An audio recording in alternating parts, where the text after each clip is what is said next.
Bismillahirrahmanirrahim. Assalamualaikum warahmatullahi wabarakatuh. Apa khabar sahabat semua di page Syafaqila? Mudah-mudahan semua sihat, berada dalam rahmat Allah Subhanahu Wa Taala. Biasa setiap hidup ni orang kata suka dan duka itu biasa, akan datang dan pergi bila-bila sahaja. So apa khabar semua? Semua sihat ke? Semoga semuanya berada dalam rahmat Allah Subhanahu Taala. Semoga sihat, yang sakit cepat sembuh ya. Juga sembuh. Syukur hari ini dengan rahmat Allah Subhanahu Taala, hari ini kita masih lagi bersama-sama hari ini dapat seperti biasa menjalani kehidupan dalam menuju redha Allah Subhanahu Taala. Apa tajuk Umi Fu hari ni? Tajuk Umi Fu hari ni adalah zikir. Zikir itu adalah penawar. Jadi Umi pun nak baca hari ni tentang fadilat zikir dan doa. Fadilat zikir dan doa. Fadilat dan kelebihan wirid dan doa. Allah Subhanahu Taala berfirman dalam surah dalam surah Al-Baqarah ayat 152. Kerana itu ingatlah kamu kepadaku, nescaya aku pula ingat aku pula ingat pula kepadamu, dan bersyukurlah kepadaku dan jangan kamu mengingkari nikmatku.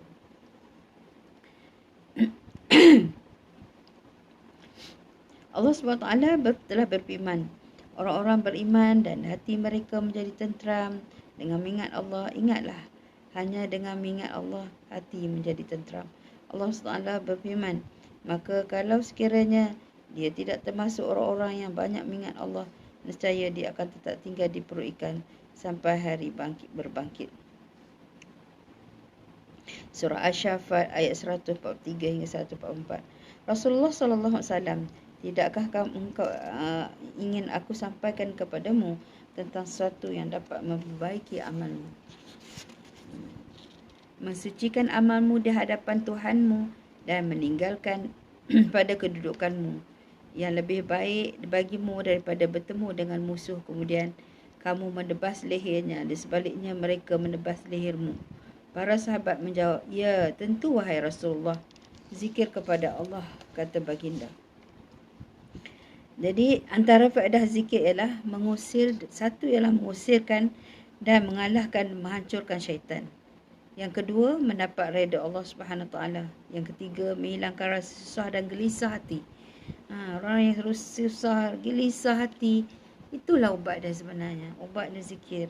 Membuat hati jadi senang, gembira dan tenang. Dapat menghapus dan menghilangkan dosa-dosa. Dapat menyelamatkan seorang dari kepayahan pada hari kiamat. Bayangkan hari kiamat yang sangat payah tu, dapat menyelamat. Zikir merupakan tanaman di syurga. Kita baca tentang zikir. Zikir ni penawar sebenarnya. Dia dapat mengusir dan mengalahkan dan menghancurkan syaitan. Jadi kita nak kita ditakut-takutkan dengan syaitan. Kita tak nampak. So kita membayangkan benda yang sangat menakutkan. Jadi sebenarnya yang ada benda yang Allah dah sediakan untuk kita sebagai senjata untuk umat mukmin ni, untuk mengusir dan mengalah dan menghancurkan syaitan. Cuma kita je tak tahu dan tak amalkan. Kadang kita tahu tapi kita tak amalkan. Allah kelebihan dan faedah berdoa. Allah SWT berfirman dan Tuhanmu berfirman, berdoalah kepadaku, nescaya akan kuperkenankan, dalam surah Al-Mu'min. Dalam surah Al-Mu'min dia kata berdoalah kepadaku, nescaya akan kuperkenan. Adakah Allah cakap ni satu benda yang sia-sia? Tidak sekali-kali. Hari ini kita yang beriman percaya Allah akan kuasa apa yang dikatakan, dan tak ada satu perkara pun yang Allah orang yang berdoa ni Allah malu kalau tak terima, Allah tak tunaikan. Jadi kita percayalah ayat dalam surah Al-Mu'min ni, dan Tuhanmu berfirman, berdoalah kepadaku, nescaya aku perkenankan. Jadi apa-apa ketika pun kita pasti kena berdoa pada Allah sungguh-sungguh, bukan berdoa orang kata macam air lalu di daun keladi, tak tinggal kesan. Berdoa dengan sungguh-sungguh, dengan air mata, dengan kesungguhan hati, dari hati yang dalam kepada Allah SWT. Rasulullah SAW telah bersabda, doa adalah ibadah. Ya, dalam kita ni berdoa, bukan saja doa tu bukan saja untuk Allah tunaikan permintaan kita, tapi Allah kira ia adalah satu ibadah. Ibadah. Rasulullah SAW bersabda, siapa yang ingin dikabulkan doanya oleh Allah ketika dalam keadaan duka, maka perbanyakkan berdoa sewaktu dalam senang. Jadi kita jangan pilih waktu susah je nak berdoa.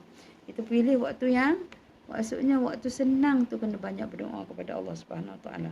Riwayat Abu Dawud ni, Rasulullah SAW senang membaca doa yang meliputi semuanya, sempurna dengan doa selainnya. Doa yang paling sering dibaca oleh oleh Rasulullah SAW dengan doa ni. Rabbana atina fid dunya hasanatan wa fil akhirati hasanatan wa qina azabannar. Jadi doa ni yang sering dibaca oleh Rasulullah SAW. Ya Allah, berikanlah kami kebaikan di dunia, kebaikan di akhirat. Hindahlah kami daripada siksa api neraka. Riwayat Bukhari. Jadi Ummul Mukminin Ummu Salamah radhiyallahu anha telah ditanya tentang doa yang sering dibaca oleh Rasulullah saat berada di sampingnya. Katanya, doa yang sering dibaca oleh baginda ialah, ya muqallibal qulub bisabbit qalbi ala dinika. Ya Allah, zat yang membalik-balikkan hati, tetapkanlah hatiku yang selalu mengikuti agamamu. Nabi doa ni supaya ditetapkan hati manusia ni berbalik-balik. Kejap fikiran ni dalam berapa jam nanti dia akan berbalik-balik dari fikiran manusia. Tapi hati ni memang Allah yang milih, Allah yang pegang hati kita, dan kita perlu berdoa kepada Allah Subhanahu Wa Taala supaya Allah tetapkan hati kita mengikut jalan agama. Adab berdoa atau pembukaan dan doa berisi bacaan tahmid, selawat kepada Nabi SAW. Penutup doa berisi tahmid, bacaan selawat, kemudian diakhiri dengan membaca amin. Bertawassul. Ketiga, bertawassul kepada Allah dengan baca Asmaul Husna, menyebut beberapa sifatnya yang luhur serta dengan amal soleh, dan meminta didoakan oleh ahli ibadah dan ahli amal soleh. Dia memilih waktu tempat dan keadaan tempat lagi baik, misalnya Lailatul Qadar, sepertiga malam terakhir, waktu perang fi sabilillah sedang berkecamuk akhirnya, waktu ketika sujud di padang Arafah. Ini antara doa yang mustajab lah. Doa tempat-tempat yang mustajab doa. Berdoa sambil menghadap kiblat. Kedua-dua tapak tangan diangkat dan mengulang-ulang bacaan doa sampai 3 kali. Berdoa dengan suara perlahan dan memilih bacaan doa yang mudah diucapkan. Berdoa dengan penuh tumpuan dan perasaan tunduk. Ini adalah adab berdoa. Nak berdoa pun ada adab. Dia tak mau main baca minta macam tu je. Kita tak beradab, kita tak jaga adab duduk. Kita pastikan kita duduk menghadap kiblat, insya-Allah kan. Kalau kita duduk selepas sembahyang tu, pastilah kita menghadap kiblat kan. Khusyuknya adalah penuh harap dan serta tidak menginginkan agar segera mungkin doanya terkabul. Macam tak paksa lah. Aku nak segera, kan. Macam tu. Dia berdoa ni penuh harap ni, ya, dan Allah akan bagi waktu yang sesuai. Waktu yang sesuai untuk kita. 7. Terus menerus berdoa dan tidak mengenal jemu, optimis bahawa doa terkabul dan prasangka yang baik kepada Allah, sehingga tidak akan mengatakan, ya Allah, ampunilah dosa-dosaku jika Engkau menghendaki. Secara bersungguh-sungguh berusaha agar makanan yang dia makan benar-benar halal, menghindari perbuatan yang zalim dan perbuatan makanan pun kena jaga. Nak berdoa, nak dapat mustajab doa ni, kena jaga makanan supaya kita ambil makanan-makanan yang halal. Serta dan sering kita bertaubat kepada Allah Subhanahu Wa Taala. kadang orang duk tengok jenuh lah doa tak makbul. Kenapa doa tak dimakbul-makbulkan lagi?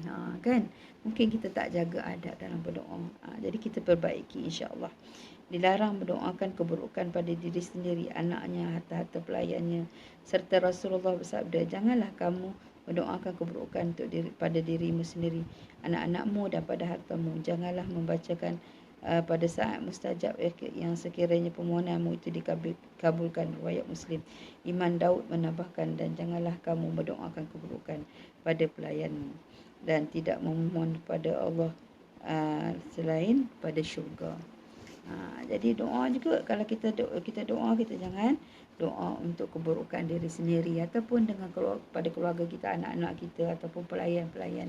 Macam dulu ada hamba-hamba abdi kan. So kita tak boleh doa yang tak baik untuk orang.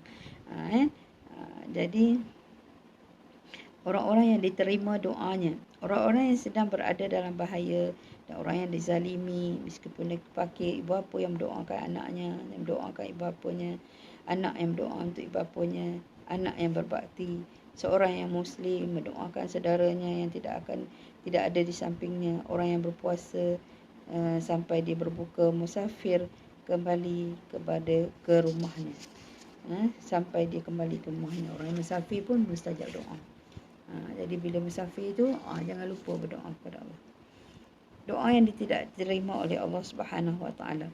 Dalam hadis meriwayatkan Imam Muslim, riwayat Abu Hurairah, Nabi SAW menyebut peribadi seorang lelaki dalam pengembaraan yang berdebu badannya dan kusut rambutnya, berdoa menadah kedua tangan di langit dan kepada Allah, padahal makanannya haram, minumannya haram, pakaiannya haram, dikenyangkan dengan bahan-bahan makanan haram, maka bagaimana Allah menerimanya? Mahfuznya dari muntuh hadis tersebut, Allah Subhanahu Wa Taala tidak akan menerima doa orang yang makan makanan haram, minuman haram, memakai pakaian haram, sama ada bahan itu haram zatnya atau mendapatkan dengan cara yang haram, misalnya daripada cara tipu daya, rasuah, riba. Ini bermakna makanan yang haram, minuman haram, pakaian haram, ya Allah, adalah menghalang mereka daripada untuk diterima Allah. Doa mereka terima Allah, kerana Allah tidak akan menerima satu perkara itu kecuali perkara yang baik. Ini ditegaskan oleh Nabi SAW dalam hadis diriwayatkan, sungguhnya Allah Ta'ala itu adalah baik, tidak menerima satu perkara kecuali perkara-perkara yang baik juga. Itulah antara doa yang ditolak. Jadi kita sama-samalah amalkan doa ni. Doa ni adalah satu senjata kita, tapi kita ada adab berdoa yang telah seperti yang telah bacakan tadi. Mudah-mudahan sikit perkongsian info hari ini membawa manfaat kepada kita semua, insya-Allah. So ada yang baik, yang tak sihat ke hari ni, yang sihat ke hari ni, kita patutkan setiap orang sediakan Syafaqilah Cream ni. Syafaqilah Cream ni ialah dia bantu kita kalau kita rasa sakit-sakit badan, sengah-sengah badan, rasa stres, dia sangat membantu, insya-Allah. So dapatkan Syafaqilah Cream, harganya sebaru RM25 saja.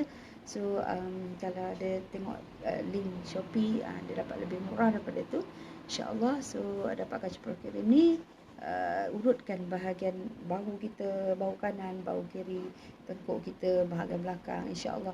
So buat rapatan ni selama beberapa hari. Kalau kita mengalami satu penyakit tekanan yang sangat kuat, dia akan melegakan, insya-Allah. Dia bukan saja panas, tapi dia panas sejuk. Ini adalah kita gelarkan juga ialah terapi doa. Jangan lupa kalau amalkan ni, bismillah, selawat.